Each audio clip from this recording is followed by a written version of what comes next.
churches or religious organizations. Senator Bean, you are recognized to explain the bill. Thank you very much, Mr. Chairman, and a very good afternoon to you and committee members. This is a celebration of religious freedom. Senate Bill 110 provides that the clergy, churches, and religious organizations and their employees may not be required to solemnize a marriage or provide certain services or accommodations for a marriage if the action would cause them to violate a sincerely held religious belief. All right, Senators, Senator Bean, having explained the bill, SB 110 on churches or religious organizations, I know that we have numerous appearance cards, not only on the main bill, but the amendments to the bill. And so because we have so many persons... Mr. Chairman, members of the committee, good afternoon. Mr. Chairman, just thank you very much on the last name. I know it's difficult, so you got it right. I appreciate that. Anthony Verdugo, represent Christian Family Coalition Florida. We represent 3,000 houses of worship here in the state, in the Sunshine State, over 500,000 fair-minded voters, and we urge you to vote down this amendment. This amendment is an attempt to create a definition for religious organization. If you look at the statute, which is Florida Statute 760.10, subsection 9, it actually refers to unlawful employment practices. That's the heading of the statute. And religious organizations do not always fit this category. And I'll give you an example. Religious organizations don't always hire folks who believe in their tenets and do not subscribe 100% to those tenets, bus drivers, janitors, people like that. And a religious entity could very well, if we define or redefine religious organizations under this context, could lose the protection that they're seeking under the public accommodations provision, not to be required to provide services, accommodations, facilities, goods, or privileges for a purpose related to marriage. We don't think it's a good idea. It was presented at the last minute, with all due respect to Senator Soto. And we really do need more clarity on this. We don't believe it's a good fit. We're talking about civil rights in the statute, and this is a conscience protection bill. This is not a civil rights bill. And so with that, we respectfully urge you to vote no on the amendment. All right. Senator Soto, you're recognized for a brief question and a brief response. Thank you. So if we took out the part on opportunities in the area of employment to address that one concern, but kept in the public accommodations, would that be more along the lines of what you're talking about? Well, that's certainly one of the concerns that you would be addressing that would improve it. But we would welcome the opportunity, Senator, to sit down with you. And I know that this is not the time of the forum. I understand that, and I respect the committee's time to really get at how you're trying to improve the bill, and we're very open to that. But yes, that would be a step in the right direction. One more brief question. One more brief question. This is an amendment that was already brought up in the House, and there's already a bill analysis in the House on it. Is that correct? The House version of the bill is a clean bill. It has not been amended. I believe that there was attempt in House Judiciary, and that attempt was rejected at the time.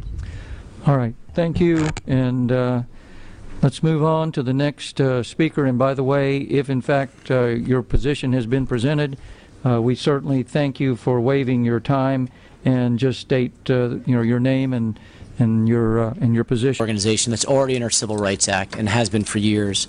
It's also well interpreted by our courts so that we already know how this will go going forward, and it'll be clearer than establishing a whole new definition and a whole new set of facts in this bill. And I'm certainly open-minded to the suggestion of potentially making it just for public accommodations rather than areas of employment to address the issue of maybe not every employee in a church organization or a religious organization would share their beliefs and then would still be covered under this bill. And so I put this forward as an effort to compromise and bring more clarity to this bill, knowing that there's a lot of folks with a lot of different opinions on this. And with that, I hope for your favorable support. Senator Soto, having closed on the substitute amendment.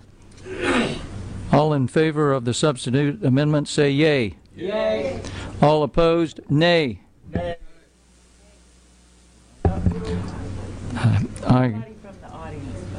I call it that its substitute amendment is not favorable, and okay, not seeing any two hands, then We'd request a roll call vote. Okay. All right, you have 3 hands. You're entitled to a roll call vote. Madam Secretary, would you please call the roll on the substitute amendment? Senator Benaquisto? No. Senator Diaz de la Portilla?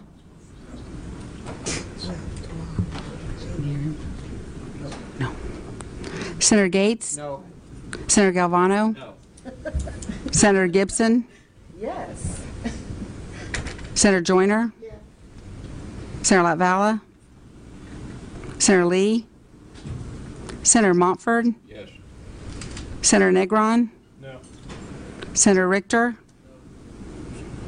Vice Chair Soto? Yes. Chair Simmons? No.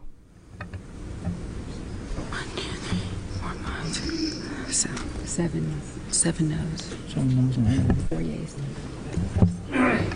7 noes, 4 yeas. The substitute amendment fails.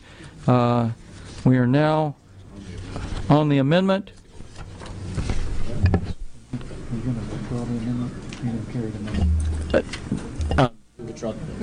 We withdraw the other amendment. Yeah. Okay, Senator Soto, Vice Chair Soto withdraws Amendment 116098. Senators, we are now back on the bill in its original form, and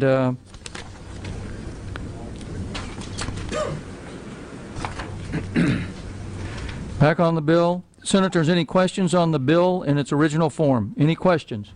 Okay, Senator Gibson, you're recognized. Thank you, Mr. Chair. So as I was, Senator Bean, you okay? Oh, yeah. Oh, okay. You're sitting down. I'm sorry. As I was reading the analysis, I noticed the word solemnization. It seems to be basically what the bill deals with. So, solemnity doesn't have anything to do with legality, right? Thank you very much for the question, and through the chair, I'm probably not the best one to answer that question. Okay. Do you have somebody who is better? Perhaps we can get somebody to clarify the legal definition of those words. Okay. And, Mr. Chair? Yes, you're recognized. If it has to wait till the All right. next time, but I would like to know, well, oh, there is no next time. Okay, so I would like to know whether or not solemnity has any effect on legality. All right. We do have someone who's on the staff, and could you please respond?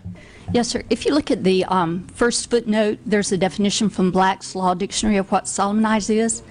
I believe that that's the legal act that creates the marriage. If you look at footnote number 1. It's at In the analysis? It's at the very bottom of the analysis in the footnotes. And thank you very much. Thank you, Mr. Chairman. All right. Any other questions? Further questions? Yes, you're recognized. Thank you, Mr.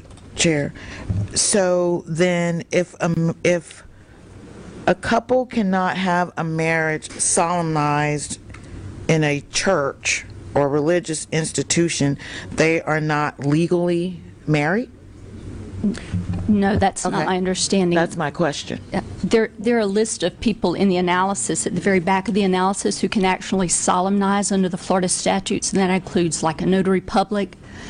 First you'd have to have your license duly issued, but then you'd have to have someone perform the ceremony. And it does not have to be a pageant. It just has to be, the actual sharing of the vows. Okay. All right. Any further questions? So I do have a written follow-up. I just have to look at it really quick. if I may, Mr. Chair. Okay, do you want to pick that up if somebody else doesn't have a question? Sure. Well, you can All help me right, come back. and senators, any other questions, senators? Mr. Chair, over here. Yes, Senator Diaz de la Portilla, you're recognized. Just to staff, my understanding of solemnize is a public ceremony of some type before a witness or witnesses of some type, and that could occur before a notary public, it could occur in a church, in a number of different settings. Is that right? Yes, sir. The setting is not the issue. It's the people authorized under Section 741.07 who are given the authority to perform marriages. And that includes notary public, It it does. includes clergy. There's an extensive list of clergy and different people in that definition. Okay, thank you. Next is Pastor Gerald Graham, who's already spoken, but Mr. Graham, Pastor Graham.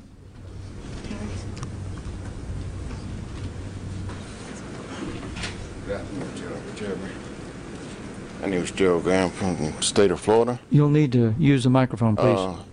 I urge you guys to vote yes on SB 110, the State of Florida Pastor Protection Act. This bill prohibits discrimination by state or local governments against clergy, house of worship, and religious organizations based on their views of marriage as a union of one man, one woman. This is not an exemption. This is equal rights protection. I urge you to vote for this bill. All right, thank you. All right, next is Gilberto. Senate Bill 110. 24,000 people across the state of Florida on change.org also voiced their support for this bill, and we urge you to do the same. Some say that this is unnecessary, but 8 months ago, who would have thought that the Supreme Court would redefine what God himself had defined? And so we urge you to do the same as Oklahoma, as Georgia, and California pass Senate Bill 110. Okay, next is Nathaniel Wilcox representing yourself.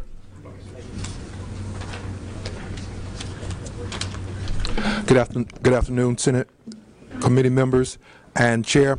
We urge you to support Senate Bill 110. It's very clear. We know what the Supreme Court has done in terms of giving a constitutional right to same-sex marriage.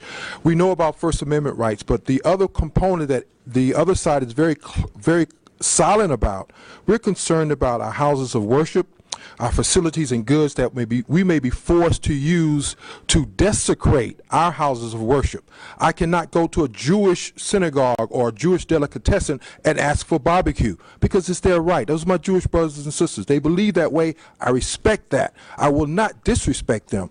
But we're asking you to respect our beliefs and support this bill, Senate Bill 110. Thank you. All right, and thank you. And next is Ruth Villamizar, and you're a pastor and president of the Pastors Association of Broward?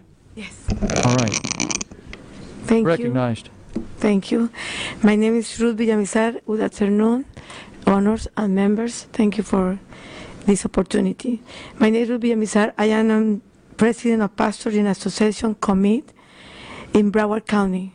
I represent more than 100 churches and Hispanics in Broward.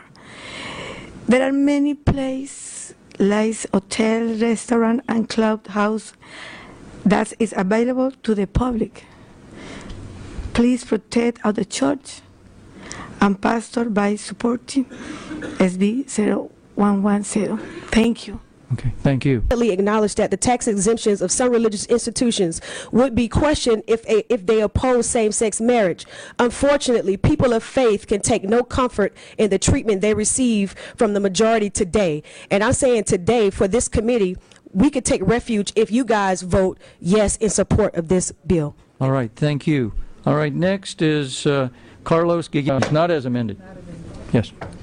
First, if I could salute the doctor of the day. He's been with us. He's an orthopedic surgeon from Jacksonville, and he has spent our day with us. I think we may have worn him out. He may have left. But if he's here, Dr. Stephen Lucy, if you're here, Dr. Lucy, if you'll raise your hand, we'd love to salute you for your service. He's not, so I'll tell him he got a great introduction when we get back. First, I'm optimistic that this bill will hopefully never be needed. If no one would ever challenge a clergyman or a clergy person, it will never be needed. But is that going to come? I can't tell you. I can't tell you if it's going to come. I couldn't have told you that the Supreme Court would have redefined a traditional definition of marriage that our country was founded on. So I'm optimistic that hopefully it won't be. But it is, I believe, and scholars tell me, and other states have said, that it is needed to go forward because we're in a new era. I listened to the debate today, and I appreciate your time. It's a busy committee. I want to be a uniter. It wasn't my intention that this bill would be so divisive. We used language that Texas used when they passed their bill. It was nearly unanimous, if not all unanimous in Texas. So I regret that we're here, and if there is a way that we can make accommodations to include everybody, I will. But it still goes back to the fundamental issue of the bill, religious freedom. It's voluntary. You can marry whoever you want, but you shouldn't be forced to marry those you don't, and that is the essence of the bill. Thank you for your time today, Mr. Chairman and committee members, and thank you for your consideration of moving this bill forward. All right, Senator Bean, having closed on SB 110, Madam Secretary, would you please call the roll? Senator Benaquisto? Senator Diaz de la Portilla? Senator Gates? Yes. Senator Galvano? Senator Gibson? Senator Joyner? Senator Latvala? Yes. Senator Lee? Senator Montford? No. Senator Negron? Yes. Senator Richter? Yes. Vice Chair Soto? No. Chair Simmons? Yes. Thank you, Mr. Chairman, committee members. And Senators, by your vote, SB 110 is reported favorably. Mr. Chair? Mr. Chair. Oh, Yes. go ahead. Who? Yes. You're recognized. Thank you, Mr. Chair. May I be shown voting in the affirmative on 1642, 206, 1120, and voting no on 1364. All right, Senators, any